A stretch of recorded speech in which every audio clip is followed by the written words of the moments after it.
Welcome to the day 17th challenge. Today's theme is body awareness, especially the whole body awareness. And actually today I would like to use this human skeleton model to go through the important structure we already went through in the previous lessons. So I got this model from a friend of mine. Actually, she was working for the chiropractic office, and then they wanted to get rid of it. So I got it. For me, it was great to have a real size human skeletons to study the skeletal structure at the same time. For this type of occasion, it's nice to have the model because I can really show you in 3D how the joint and the skeletal structure works. So first, I want to go to the arm and shoulder structure. I talk about that a lot during this 21 days challenge. So, as I told you, the beginning of the arm, starting from this joint, the sternum and collarbone here. And then this collarbone connected to the shoulder blade. And the shoulder blade is actually the bone like this. It's actually look like a blade. And then this shoulder blade is not attached to any skeletal structure in the back. So I can take this out of the frame like this, see? So the shoulder blade is not really attached to any of the bones. So when you move your arm, it can freely move around the shoulder blade like this, see? So if you want to reach out far, you can slide the shoulder blade here. And then if you want reach back way, you can move the shoulder blade backward like this. And then this collarbone also moving back and front like this. So if you can really picture your shoulder blade is really freely working from your rib cage, and it somehow just being aware of that makes your movement different. So that was the shoulder blade. And also I talked about the backbone, spine. So now you can look at the spine. This and this vertebra, each one of them are kind of separate. You can separately move. So it's like a little disc stuck on each other like this, from the base of the head all the way down to the pelvis, the backside of the pelvis, and then here. So each one of them is stuck with each other, and they can move slightly between each other. So it means spine is not like a stick. It's very flexible, multi-jointed, like a snake. So basically snake is made out of the spine. So it's like so flexible, right? So this can be very flexible and very, very self-adjusting in a way that it can stuck on each other in a nice way, and then they don't need to hold the place together with a muscle from outside. So once you stack up them nice way, your body is designed to be able to support itself without too much muscle output. And also we talk about breathing, right? And then intercostal muscle is actually between the ribs when we do the thoracic breathing. So you can see really clearly if your arm is tight or shoulder is tight or neck is tight. We don't have much space to expand. Your rib cage doesn't have much space to expand upward. Oh, he's opening the mouth. Okay, so close it. Oh, jaw is out. Okay, so it means actually relaxing your upper part of the chest and relaxing your collarbone to shoulder blade area, and it becomes much easier to breathe. Okay, so, and then I want to talk about the hip. This is the pelvis, and this is the hip joint, right? So this is where the leg begins.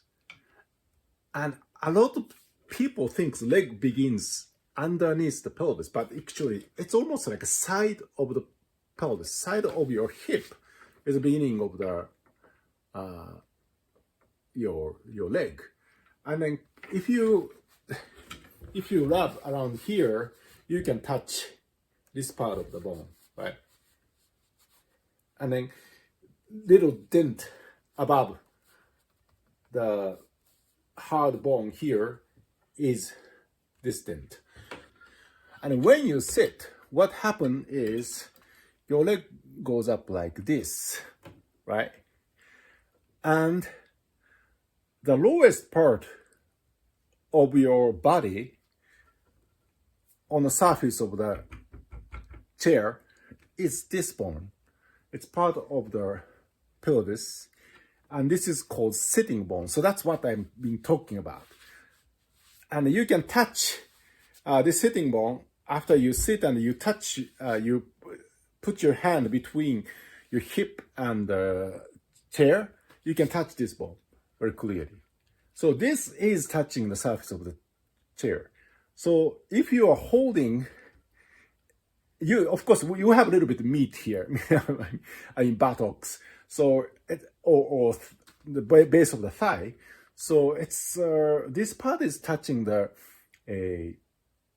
chair some. But if you are relying on this part to support your upper body, what happens is the leg movement is so limited.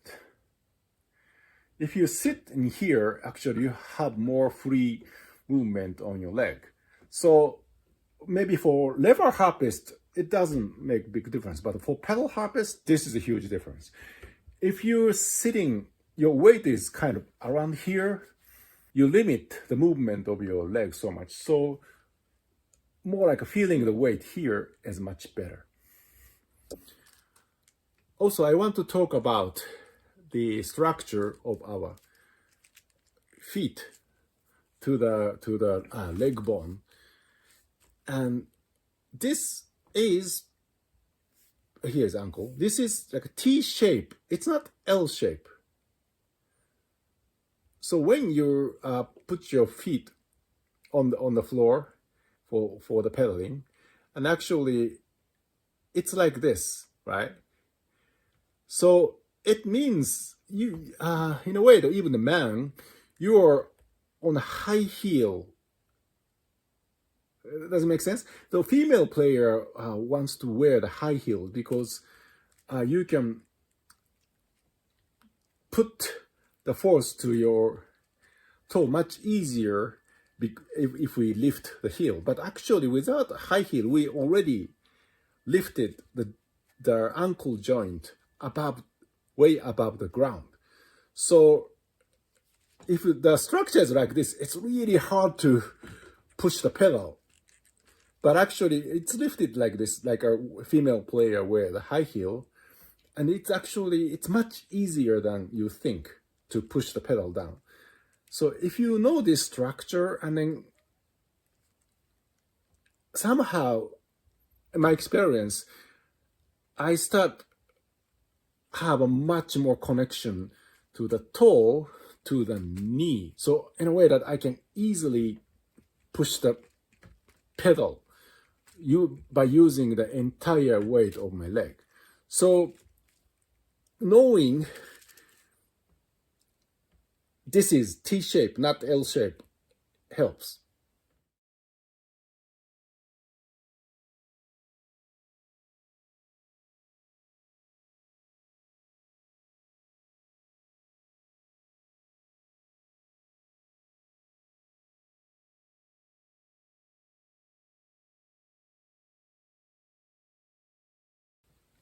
Probably you don't have a human-sized skeletal model, but you have a skeletal model here.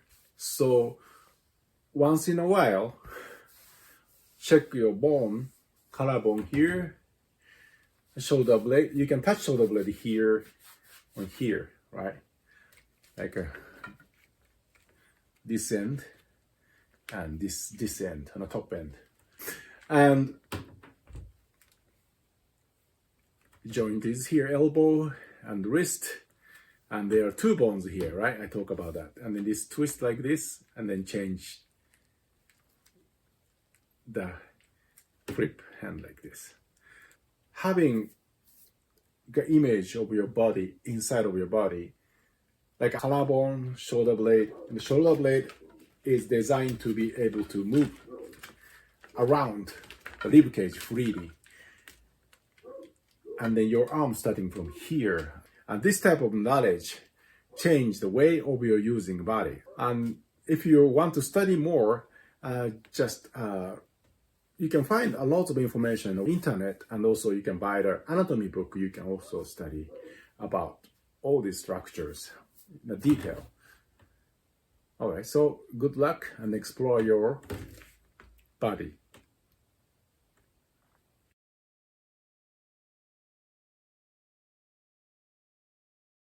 A lot of people hold harp and then twist your body or twist your neck like this.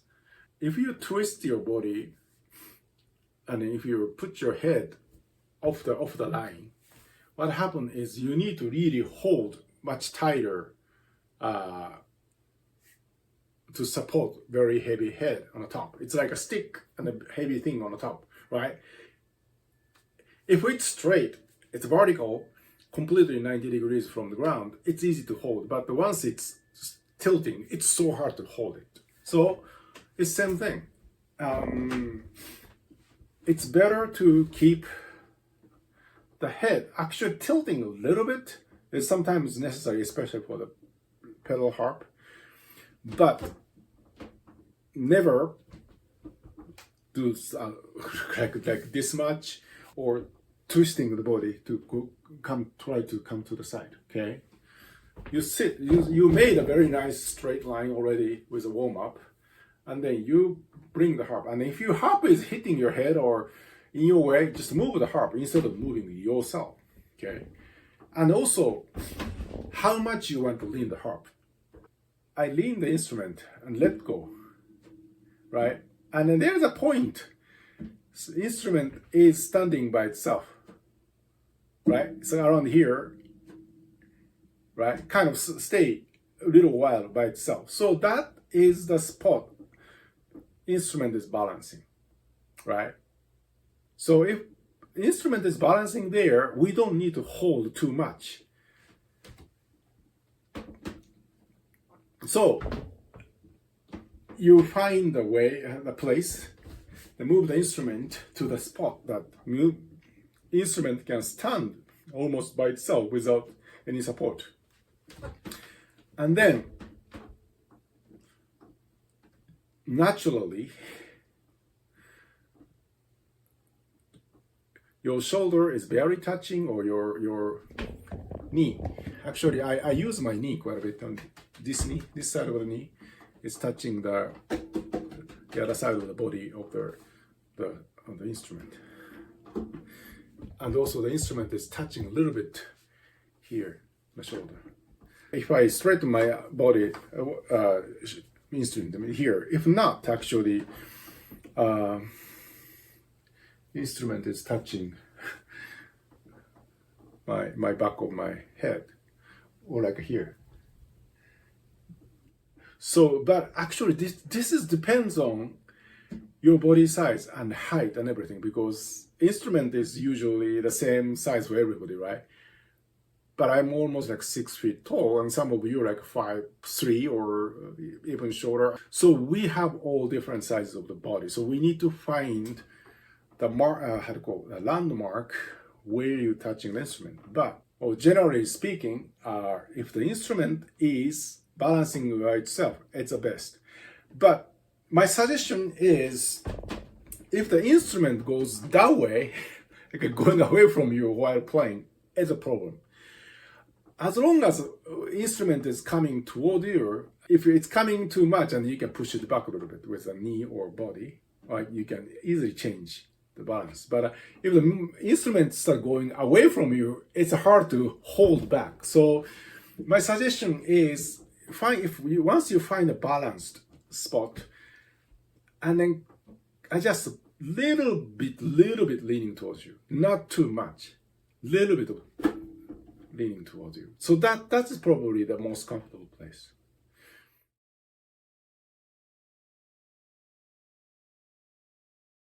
The last subject is pedaling. If I try to change the pedal from my heel like this, I try to use the muscle joint from my ankle, it's really hard to do it. The first, you have to put your heel really hard on the ground. It means you have to really push the floor against your heel. That's what I've been telling you, don't do it, because that means your lower body gets so tight, and then your upper body balance will be lost by doing that. So try to put your force to the knee, and kind of my toe is a direct extension of my knee. So try to think about pushing my knee down, and then with a slight movement of this movement, but actually put the weight on my knee. Almost like I feel like my own leg weight. Let go my own leg weight onto my knee, and then that pushes down the pedal. So in that case, I feel like I'm using entire power of my leg instead of using just muscle of this ankle joint. So feel the energy from your lower back going through your leg. So in a way, they're pushing energy, that pushing down the pedal is not coming from here. It's coming from here, going through the knee. And then right underneath the knee, we have foot. So push the energy all the way to the knee, and then it automatically delivers very well to the toe. So and then I don't need to use too much muscle power to change the pedal. It means while I'm changing pedals, I don't lose the balance in the upper body like this. And then sometimes I do very extreme pedal changes, change the two pedals at the same time.